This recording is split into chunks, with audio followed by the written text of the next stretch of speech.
तो चलिए शुरू करते हैं एक बहुत ही महत्वपूर्ण मुद्दे के बारे में कि जब आप आईएएस की तैयारी करने उतरते हैं तो लोग बहुत ताने आपको देते हैं, आपकी क्षमताओं पर डाउट करते हैं, आपके ऊपर एक संदेह प्रकट करते हैं और उनके द्वारा प्रकट किया जाने वाला संदेह, वो जो डाउट हमारे आसपास के लोग करते हैं, आगे चलकर हमारे जीवन का हिस्सा बन जाता है और हम उस डाउट को अपने जीवन का एक अभिन्न हिस्सा मान लेते हैं। और कई बार तैयारी के दौरान आपको खुद पर संदेह होना शुरू हो जाता है, क्या वास्तव में मैं ये एग्जाम क्रैक कर पाऊंगा? क्या वास्तव में मेरे अंदर कुछ आईएएस मटेरियल है? वो जो फैक्ट कह रहे हैं वो बिल्कुल सही कह रहे हैं और आप एक बेशकीमती क्षमताओं के साथ बने हुए लोग हैं और वो आप सब कुछ नष्ट कर देते हैं। क्या वास्तव में ये मुद्दा है? क्या वास्तव में आपको भी इस तरह के तानों को सुनना पड़ा है? क्या वास्तव में ऐसा रहा है कि आसपास के लोगों के सामने जिस दिन आपने कहा कि मैं देश की सबसे बड़ी परीक्षा को क्वालिफाई करने का सपना देख रहा हूं, उस दिन अचानक से लोगों के व्यवहार में परिवर्तन आना शुरू हुआ? कुछ लोग आपको एरोगेंट, घमंडी कहने लगे, कुछ लोगों ने आपका मजाक उड़ाना शुरू कर दिया, कुछ लोगों ने आपको ताने देना शुरू किया और कुछ लोगों ने आपको डिमोरलाइज करना शुरू किया। क्या ऐसा रहा है? क्या ऐसा रहा है कि लोगों ने आपकी क्षमताओं पर संदेह करना शुरू किया? और क्या कभी ऐसा रहा कि एकांत में बैठे हुए आपको भी अपनी क्षमताओं पे संदेह होने लगा कि क्या एग्जाम में क्वालिफाई कर पाऊंगा? क्या छोटी छोटी बातें आपको बहुत बड़े बड़े पहाड़ के रूप में नहीं दिखाई पड़ने लगी? मुझसे याद नहीं होता तो मैं यूपीएससी कैसे क्रैक करूंगा? मुझसे अच्छा आंसर नहीं लिखा जाता, मैं कैसे यूपीएससी क्रैक करूंगा? मुझसे बहुत देर पढ़ा नहीं जाता, मैं यूपीएससी कैसे क्रैक कर सकता हूं? मैं बहुत मेरिटोरियस नहीं रहा, बहुत मेधावी नहीं रहा, मुझसे यूपीएससी कैसे क्रैक हो सकता है? क्या कभी किसी भी क्षण दिमाग के किसी भी कोने में क्या ये प्रश्न आए? क्या कोई आवाज गूंजी? क्या लोगों की बताई गई बातें आपके अंदर गूंजने लगी? अगर हाँ तो ये क्लास आप सभी के लिए है। एक जानने क्या, एक वैसी बीमारी के बारे में बताने आया हूं जो धीरे धीरे आने वाले समय में आपसे आपका हक छीन लेगी, आपके सपनों को आपके अंदर ही जला देगी और आपके अंदर जो कुछ करने की क्षमता वो हमेशा के लिए खत्म हो जाएगी। अगर ऐसी कुछ बातें हैं तो आज हम इसके साथ बात करने जा रहे हैं। मुद्दा थोड़ा भावनात्मक है, मुद्दा लेकिन वास्तविक है, मुद्दा सत्य है और ऐसी चुभती हुई चीजें हैं, हम चाहे स्वीकार करें या ना करें, हमारे पास के माहौल में हमें इस तरह रोज तानों से गुजरना पड़ता है, दबावों से गुजरना पड़ता है और मुश्किल तब हो जाती है जब इन दबावों और तानों को हम अपने अंदर ले जाकर उसको वास्तविकता में परिवर्तित कर देते हैं। अपनी सबसे बड़ी ताकत हमारी आत्मशक्ति, उसको हम छीन कर देते हैं, उसमें हम दीमक लगा देते हैं। तो चलिए हम बात करते हैं एक ऐसे मुद्दे के बारे में जो रात दिन आपको घेरे और ये कोई मेरे द्वारा बनाया गया मुद्दा नहीं है। सैकड़ों की संख्या में मैसेज देखे, सैकड़ों की संख्या में वो बच्चे जो प्री क्वालिफाई नहीं कर पाए, कोशिश की, मेहनत की उन्होंने और उनके आसपास के लोगों ने ताने देने शुरू कर दिए, हंसना शुरू कर दिया, अरे तुमसे नहीं हो पाएगा, यूपीएससी छोड़ो, कोई और एग्जाम के बारे में सोचो। उन्होंने मुझे रोते हुए फोन किया, मैसेजेस किए, सैकड़ों की संख्या में मेरे पास मैसेज आया कि सर क्या करूं, तैयारी छोड़ दूं?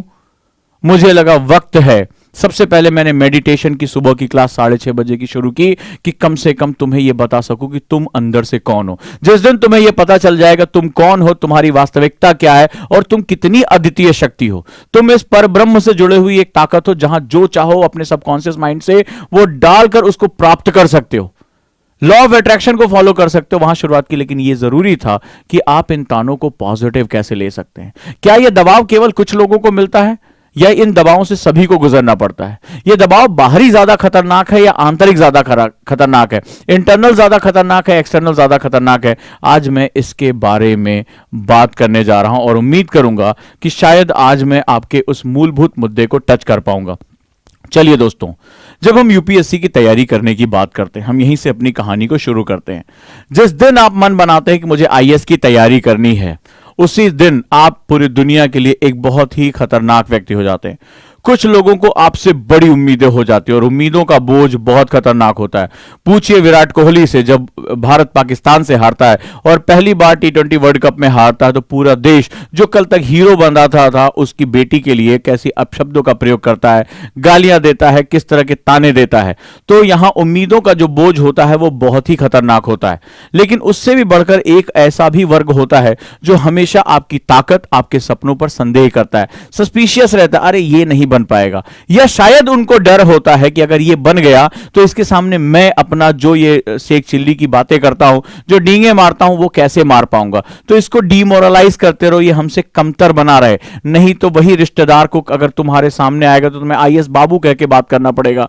तो सवाल है कि वो पूरा एक माहौल जो है वो रचा जाता है।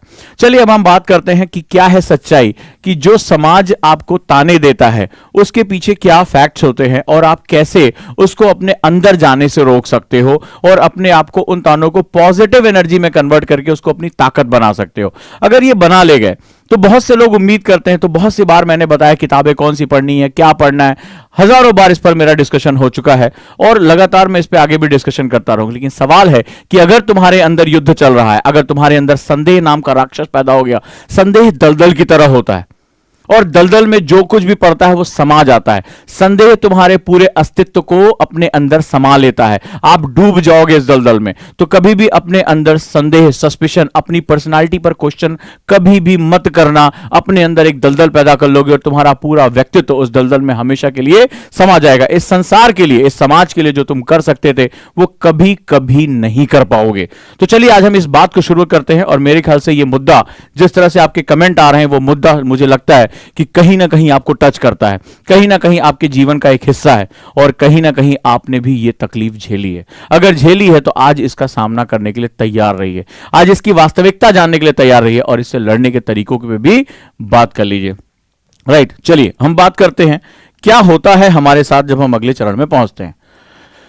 सबसे बड़ा इस बीमारी का है, आपने कई बार ये कोट पढ़ा होगा और आज हम उसके बारे में बात करने जा रहे हैं। सबसे बड़ा रोग क्या कहेंगे लोग, ये जो एक सेगमेंट, आपने ये बात कई बार पढ़ी होगी कि लोग क्या कहेंगे। कुछ तो लोग कहेंगे, लोगों का काम है कहना, किशोर दा ने बहुत पहले गाना जो है गा दिया था। लेकिन सबसे बड़ा रोग क्या कहेंगे लोग, क्या कहेंगे लोग, इस शब्द को थोड़ा सा गहराई से समझो। ठीक है, सबसे बड़ा रोग है। रोग क्यों? रोग इसलिए क्योंकि जैसे बीमारी हमें अंदर ही अंदर खा जाती है, वैसे ही इस तरह की जो भावना होती है वो अंदर ही अंदर हमें खोखला कर देती है। क्या कहेंगे लोग, क्या कहेंगे लोग, लोग का मतलब यहां पर क्या है? लोग का मतलब होता है अपने जीवन को, बड़े ध्यान से समझना, ये लोग तुम्हारे चाचा, फूफा, ताऊ, भैया, कोई भी रिश्तेदार हो सकता है, कोई पड़ोसी हो सकता है। अपने आप को, या समझना, अपने आप को दूसरों की दृष्टि से देखना, दूसरों की दृष्टि से देखना सबसे बड़ी बीमारी है, सबसे बड़ी बीमारी है। अपने आप को दूसरों की दृष्टि से देखना, इसी का मतलब होता है, लोग शब्द का मतलब होता है जब आप अपने आप को दूसरे के हिसाब से देखना शुरू कर देते हो। दूसरा क्या सोच रहा है, दूसरा क्या कर रहा है, दूसरे ने क्या स्टैंडर्ड डेवलप किए, जब आप इस हिसाब से दूसरों को देखना शुरू कर देते हैं तो वहां पर आपको दिक्कतें आनी शुरू हो जाती हैं। यानी आप अपने व्यक्तित्व को दूसरे के नजरिए पे परख रहे हैं, आप अपने आप में यूनिक हैं, आपको यह बात विश्वास करना पड़ेगा। यानी जीवन आपका है, सपने आपके हैं, दृढ़ता आपकी है, निश्चय आपका है, लक्ष्य आपका है, मेहनत आपकी है, जुनून आपका है, परिश्रम आपका है, तो नजरिया किसी और का कैसे हो सकता है? यह बात समझने की कोशिश करना, इस बात की गहराई को जानने की कोशिश करना। एक और पागल इंसान का नाम लेता हूं तुम्हें, फिर आज मैं उसका एग्जाम्पल लेता हूं, वो है, इसका नाम है ये, मैंने क्यों कहा इस जुनूनी को, अच्छी भली नौकरी छोड़कर आ गया, बढ़िया जो है लाइफ थी, ये हुआ कि इंस्टीट्यूट डेवलप करना है। ठीक है, अब क्या हुआ, जिस हिसाब से आपको लोग समझाते हैं वैसे इस जुनूनी आदमी को भी किसी ने समझाना शुरू किया।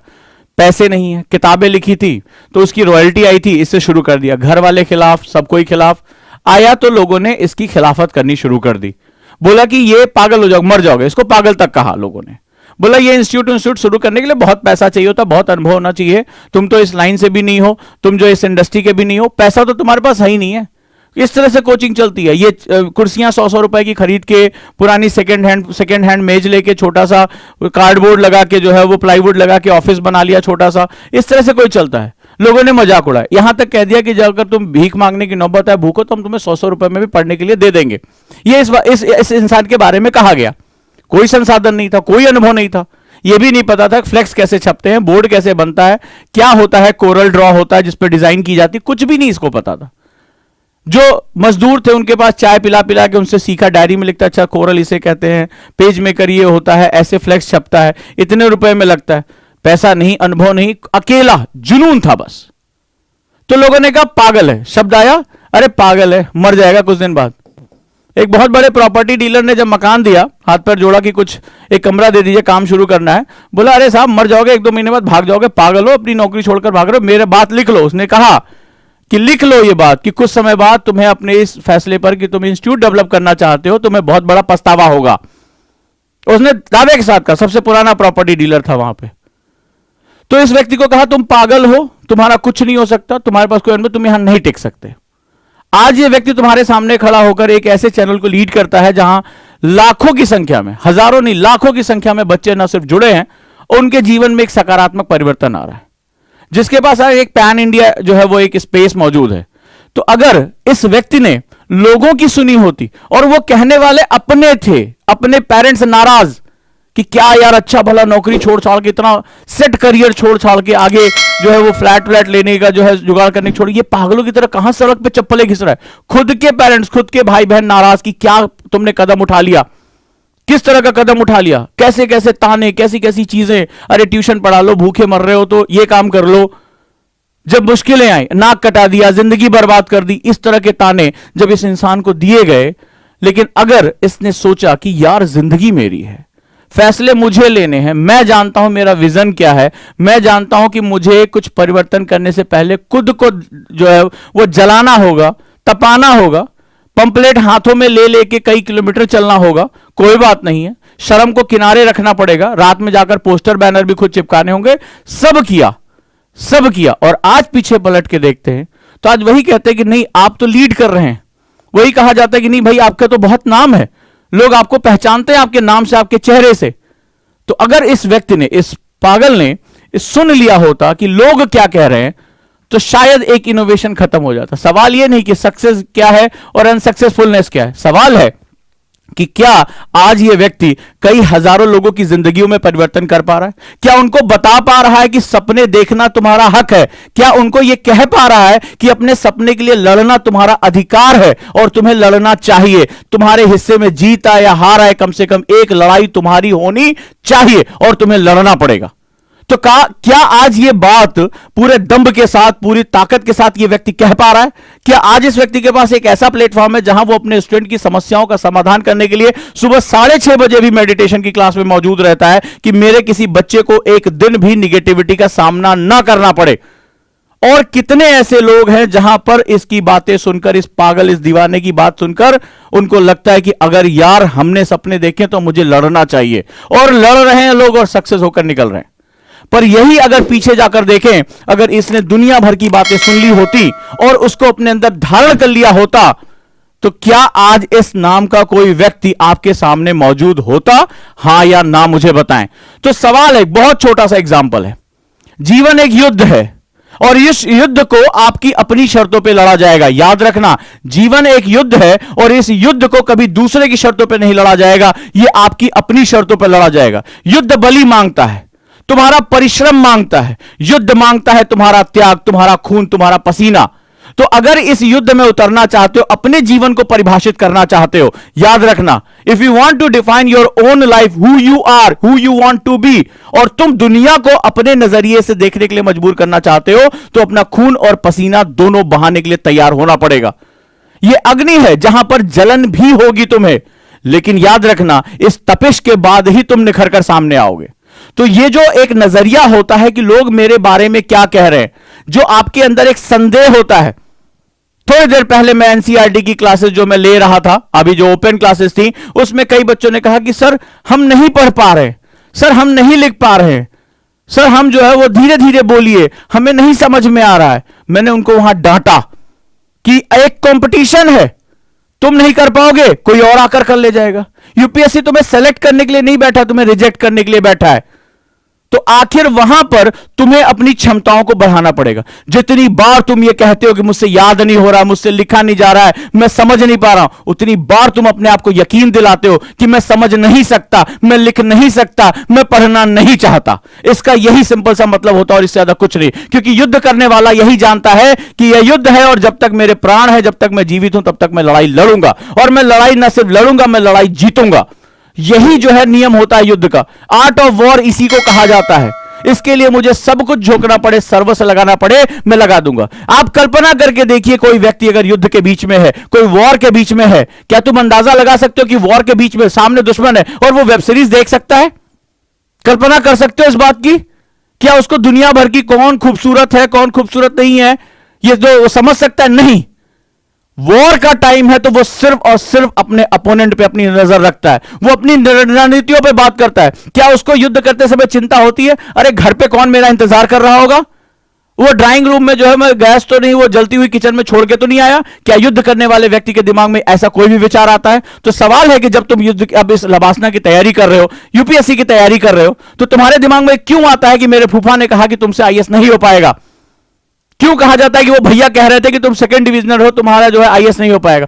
क्यों तुम्हें यह विचार आता है कि चलो यार थोड़ी देर एंजॉय कर लें, थोड़ी देर रेस्ट कर लें? क्या युद्ध में कोई भी खड़ा, युद्ध के मैदान में कोई खड़ा व्यक्ति इस तरह का किसी विचार के बारे में सोच सकता है? एक झटके में उसका सर जो है उसके धड़ से अलग हो जाएगा। तो महसूस करो कि यह एक तैयारी नहीं, एक वॉर है, एक युद्ध है। जिस दिन तुम्हें इस युद्ध की फीलिंग आनी शुरू हो जाएगी, तुम्हारे कान अपने आप बंद हो जाएंगे, आंखें सिर्फ अपने लक्ष्य को देखेंगी और सारे स्नायु तंत्र, सारी मस्कुलर पावर तुम्हें अपना लक्ष्य भेदने के लिए प्रेरित करना शुरू कर देंगे। तुम्हें किसी की आवश्यकता नहीं होगी, क्योंकि तुम्हें पता है या तो तुम मारोगे या तुम मर जाओगे। डू और डाई, यही आपके पास विकल्प होता है। और विकल्पहीनता जीवन में बहुत इंपॉर्टेंट होती है। इस व्यक्ति के पास भी विकल्पहीनता थी। नौकरी छोड़कर आया, समाज की प्रेस्टीज छोड़कर आया, बोला कुछ नहीं, या तो ये या तो कुछ नहीं, नथिंग। कई लोगों ने कहा अच्छा कहीं पढ़ा लो यार, थोड़ा बहुत पैसे कमा लो, बाद में तुम्हारे पास कोई अनुभव नहीं इंस्टीट्यूट चलाने का, तुम जीवन भर नौकरी में रहे अचानक से। बोला कोई बात नहीं, अनुभव नहीं है, 4 लोग मुझे धोखा ही तो देंगे, दिया। कर्ज में डुबो देंगे, डुबो दिया। लेकिन इरादों, एक बीज था कि मुझे मेरा इंस्टीट्यूट मेरे तरीके से डेवलप करना है, मेरे पास एक सोच है, एक विजन है, मैं बच्चों को ये दे सकता हूं, एजुकेशन में परिवर्तन लेकर आ सकता हूं, और लेकर बढ़ा। तो ये आदमी अपने पागलपन की वजह से बढ़ा। तो इस पागलपन को महसूस करो, और महसूस करो कि तुम तैयारी वैयारी नहीं कर रहे हो, तुम एक युद्ध के बीच में, जिस दिन तुम्हें महसूस हो जाएगा युद्ध के बीच में। कल की क्लास लेने से पहले मैं लंच नहीं कर पाया। एक बच्चे ने मुझे मैसेज किया कि सर खुद को टॉर्चर करना गलत है, सर खुद को तकलीफ देना गलत है, आपको अपना ध्यान रखना चाहिए, खाना खाना चाहिए। मैंने कहा कि मैं क्या बोलूं इस विषय पे?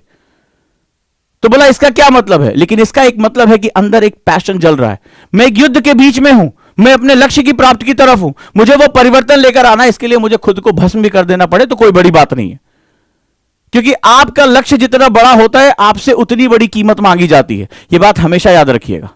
और यही जो है चीज मैं आपको यहां समझाने आया हूं।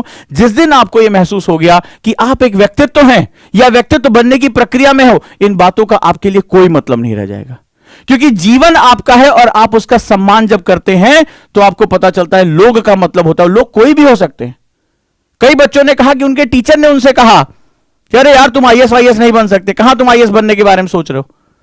तो ये कोई भी व्यक्ति जो आपके जीवन को अपने नजरिए से डिफाइन करता है, हमेशा ऐसे से दूर रहना।